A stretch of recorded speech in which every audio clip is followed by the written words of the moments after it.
Hello and welcome to the Third Rail, the place of the odd and unusual and sometimes the unexplainable. Another probe-shaped UFO makes its way across the Florida night skies. The footage was taken from the photographer's car as he tried to keep up with the object. I remember one report where an object got in behind the trailing edge of the large wing and ahead of the smaller wing in the position, open position there, and remained for 2 or 3 minutes, and they got pictures with all of the movie cameras and the handheld cameras, including the 8x10 Fairchild camera. All of the data that was recorded by this special equipment, the cartridges, cassettes, rolls of film, and everything, after a mission with an encounter, was removed from the canisters and the equipment items and packed in a metal box and chained to an officer's wrist and flown to Washington that night. I was there. You were there? Okay, so is it... The story that I heard was that when Reagan saw it, he started talking about how close to reality it was, and he was quickly ushered out of the room. Is that true? No, he wasn't ushered out of the room. He was the President of the United States. Nobody could usher Ronald Reagan out of the room. It was in the White House screening room. Yeah. And Reagan got up to thank me for bringing the film to show him, to show the President, the First Lady, and all of their guests, which included Sandra Day O'Connor in her first week as a justice of the Supreme Court, and it included some astronauts.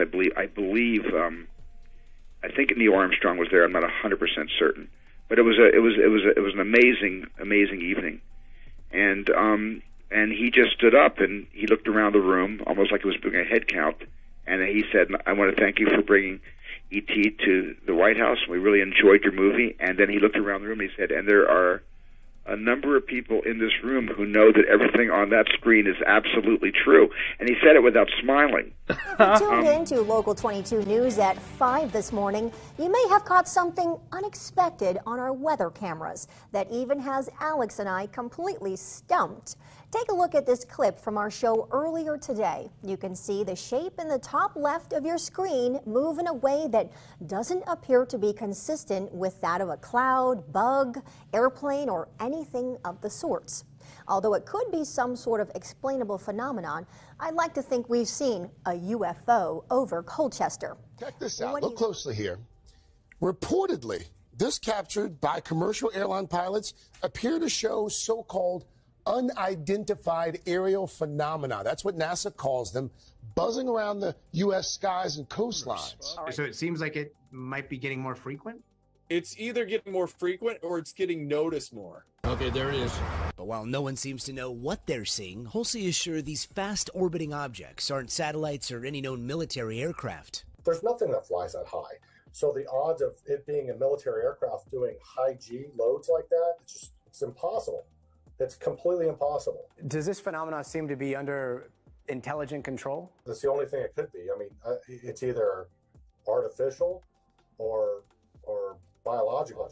It all comes on the heels of a congressional hearing earlier this year where intelligence officials testified for the first time ever that there were about 400 new sightings of unidentifiable objects, adding UAP reports are frequent and continuing. No, I do not. Okay, strange. And this latest wave of sightings from pilots could be just the beginning.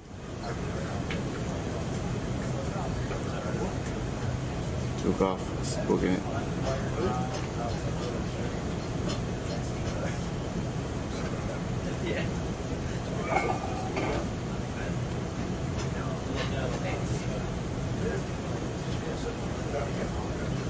Break Omaha, Pickney Kid, Rocco Peralta pass ability to launch Hilo ASAP. Splashing and bearing range. Sure. Got 2 minutes, 30 knots. Keep going, bro. We're making 10s. We could probably bring that 35 relative. Sir. Yeah, I bring it down. We got a lot of white water out there, some 6-foot swells. Whoa, it's getting close. Yeah, we have 31 knots sustained wind, topside, gust of 40. Whoa, splashed. Mark bearing and range. 山、福島の磐梯山ですね、噴火しました磐梯の裏磐梯動画です。わかりますかね、ここ白い物体がどんどんこう上にこう上がっていっているというまずですね、こういった時に一つこう確認というか、ポイントとなるのはですね、飛行機じゃないの、ね、ヘリコプターじゃないのっていう可能性なんですけど。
Then about 12 seconds later, the right navigation camera took another photograph, and as you can see, that anomaly is not present.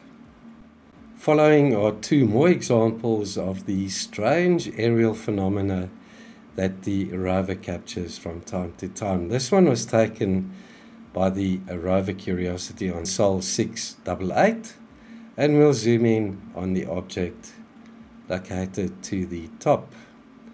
Check that out, folks. It's got a well-defined shape to it. It doesn't look like a cosmic burst that caused the interference on the camera.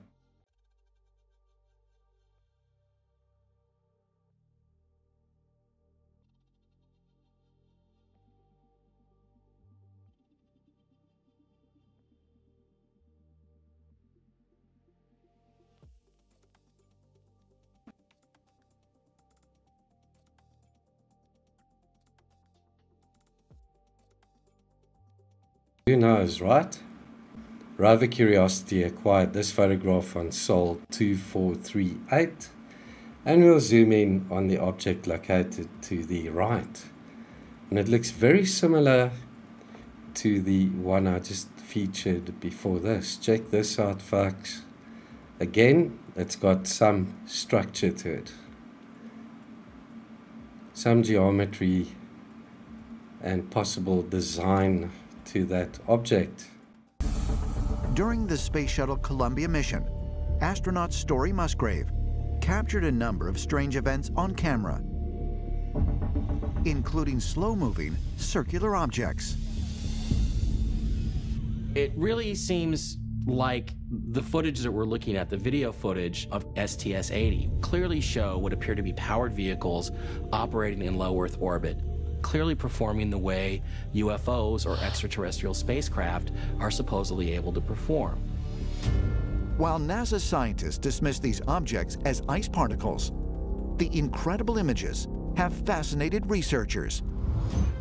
A number of objects are seen just after sunrise. The conjecture by NASA, the explanation is that these are the result of particles that move from shadow into sunlight and suddenly become illuminated. So they appear to the camera and then they move, and then if there's a thruster firing or some other action, they change direction. However, NASA spokespersons do not comment on what's seen earlier in the video. Here, we're looking at the Earth about a minute or so before the disks and the streaks appear. And we're looking at, as the camera zooms, we're looking at Puerto Rico. That's that bright blob that we see in the middle of the screen. As the camera zooms, the camera operator is moving around as if they're looking for something. And in a moment, we'll see something suddenly appear, almost literally out of nowhere.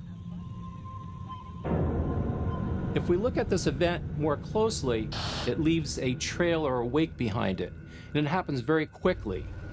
It's very unusual. In this particular map, we see Puerto Rico and the Virgin Islands, and I will now overlay one of the frames of the video. See the object appearing and moving left to right. In 1/2 second, this object moves 340 miles, which is a speed of 680 miles per second.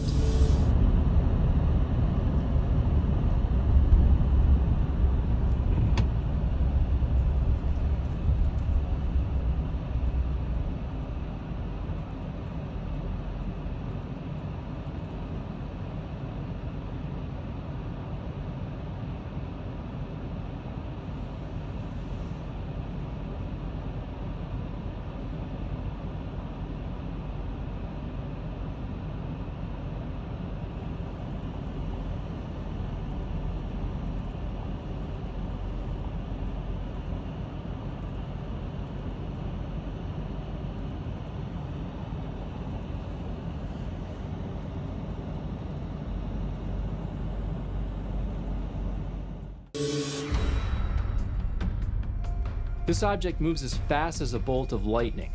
There are no thunderstorms in the area. It is unlike any natural phenomenon that's known. And this object has never been mentioned by NASA or anyone that's talked about this video. Well, I was a warrant officer in the RNZAF based at Woodburn, and on the night in question I was the orderly officer for the base. And about 11:30 I went out to do my last rounds, something I was always meticulous in doing.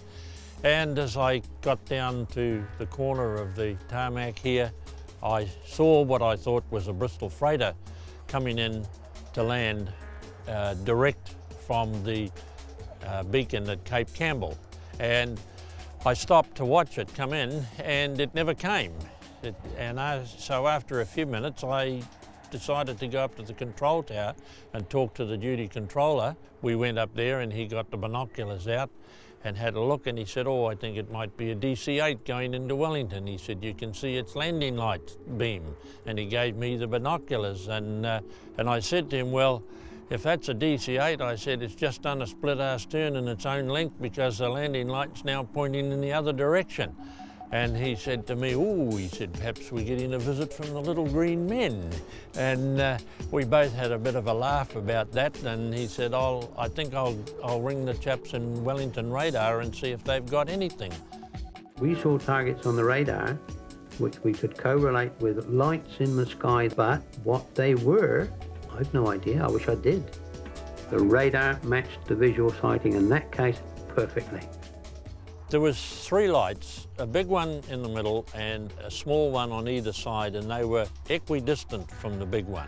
They came up and then they did an arc, a perfect arc of a circle, 90 degrees, and they moved off in a westerly direction, and they moved back towards the big light in an easterly direction, slowly, periodically sending out these beams of light. And I couldn't help thinking that this was somebody or something searching for something on the ground or out at sea or wherever they were. Thanks for watching The Third Rail. If you like my content, please like, subscribe, and comment. It really helps a small channel like mine. See you soon.